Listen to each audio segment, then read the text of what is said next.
Hi friends, good morning. இன்றைக்கி 22வது நாள் சமையல் பெங்களூர் ஸ்டைல் சித்ரானா.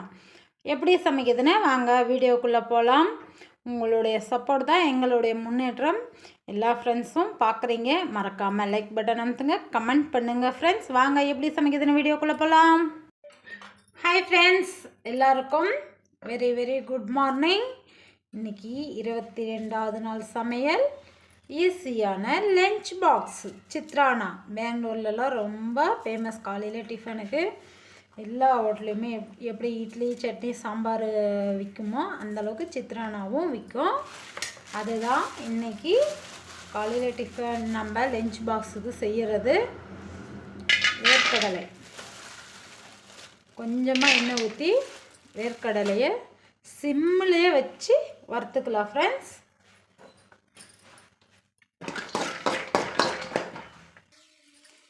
கடலைப்பட்டியை நல்லா சிம்மிலே வச்சு வறுத்துக்கலாம். அப்போ தான் நம்மளுக்கு அது சாப்பிட்றதுக்கு நல்லாயிருக்கும், கிறிஸ்பியாக. இன்னும் கொஞ்சம் வறுபடணும். கடலைக்கொட்டை நல்லா வறுபட்டாச்சு, எடுத்துடலாம்.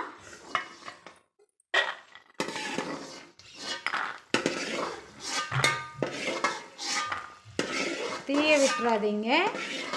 அதேமாதிரி வேகாமையும் எடுத்துட்டிங்கனாலையும் வசுக்கணும். கடலைக்கொட்டை பாருங்கள், கலர் நல்லா தெரியுதா? சிம்மில் வச்சு இந்த மாதிரி வறுத்து எடுத்துக்கலாம். அதுலேயே இன்னும் கொஞ்சம் எண்ணெய் சேர்த்திக்கலாம்.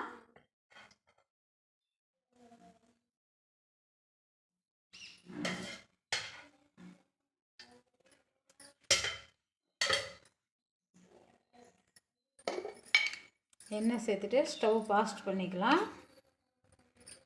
கடுகு நல்லா கடுகு பொரியணும்.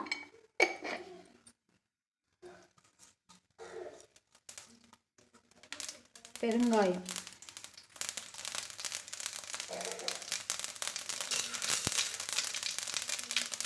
கடலைப்பருப்பு தாராளமாகவே சேர்த்துக்கலாம். சாப்பிட்றதுக்கு நல்லாயிருக்கும். அது வாய்க்கு கிடைக்கும் போது கொஞ்சம் வச்சு நல்லாயிருக்கும்.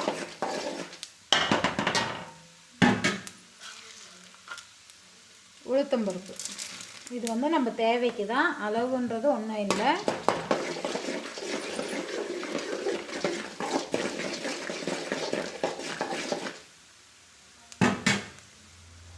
வரமிளகாய், பச்சை மிளகாய் ரெண்டுமே எடுத்துப்பேன்.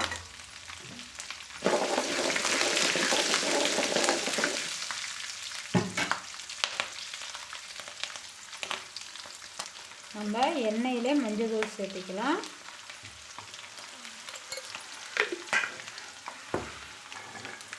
உரிச்சு வச்ச பூண்டு நீங்கள் தட்டியே சேர்த்திக்கலாம், அப்படியேவும் சேர்த்திக்கலாம். அதுவும் இதிலேயே சேர்த்துடலாம். கொஞ்சம் டேஸ்ட்டு வித்தியாசமாக நான் இன்றைக்கி சாம்பார் வெங்காயம் எடுத்திருக்கேன். சாம்பார் வெங்காயம் அதையும் இதிலே சேர்த்துடலாம். நீங்கள் பெரிய வெங்காயம் கூட எடுத்துக்கலாம். எனக்கு சித்ரானாவுக்கு சாம்பார் வெங்காயம் சேர்த்து செஞ்சால் எனக்கு ரொம்ப பிடிக்கும். அதனால் நான் இன்றைக்கி சாம்பார் வெங்காயம் எடுத்துருக்கிறேன்.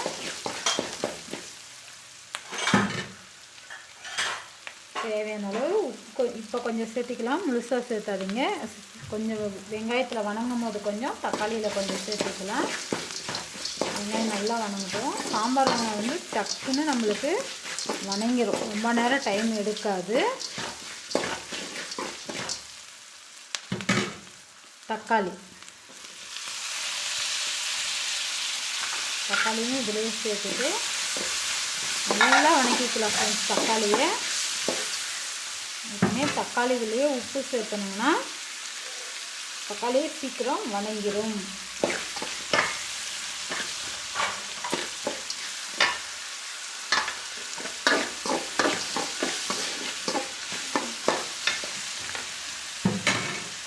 இந்த டைமில் நல்லா கை நிறைய கருவேப்பிலை சேர்த்துக்கலாம். வாசனையாக நல்லாயிருக்கும்.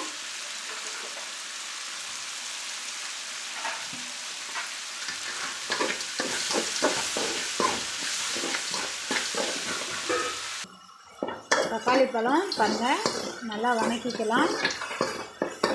நம்ம லெமன் எதுவும் சேர்த்த போகிறதில்ல, நம்மளுக்கு புளிப்பு இதுதான். அதனால் கொஞ்சம் நல்லா வணக்கிக்கலாம். தக்காளி வணங்குன போதும் நம்ம வடித்த சாதம் சேர்த்திக்கலாம். ஸ்டவ் ஸ்லோ பண்ணிடலாம். வடித்த சாதம்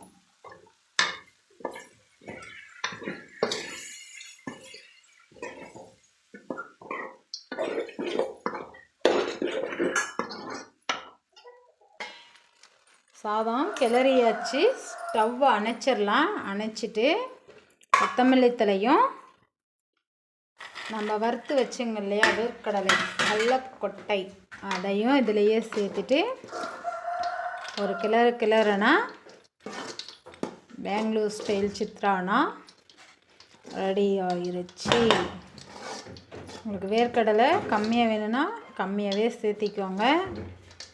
இந்த வேர்க்கடலை கடலப்பருப்பு சாப்பிட்றதுக்கு தோல் தக்கராக இருக்கும். சாப்பிட்றதுக்கு பார்த்துக்கோங்க. அவ்வளோதான். முடிஞ்ச அளவுக்கு சாதம் உடையாமல் கிளறிக்கோங்க. என்னுடைய ஸ்டைலில் தக்காளி சித்ரானா பெங்களூர் ஸ்டைலில் சித்ரானா ரெடி பண்ணிட்டேன். என்னுடைய ஸ்டைலில் சித்ரானா ரெடி ஆயிடுச்சு. பிடிச்சிருந்தா நீங்களும் இதே மாதிரி ஒரு முறை சமைச்சு பாருங்கள், ருசிச்சு பாருங்கள். என்னோடய சேனல் பிடிச்சிருந்தா லைக் பண்ணி ஷேர் பண்ணி கமெண்ட் பண்ணுங்கள் ஃப்ரெண்ட்ஸ். அதாவது குயிக்காக கொஞ்சம் லேட்டாக எழுந்துட்டுங்கன்னு தோணுச்சுன்னா அன்றைக்கி இந்த மாதிரி பசங்களுக்கு டக்குன்னு லஞ்ச் பாக்ஸ் ரெசிபி ரெடி பண்ணிடலாம்.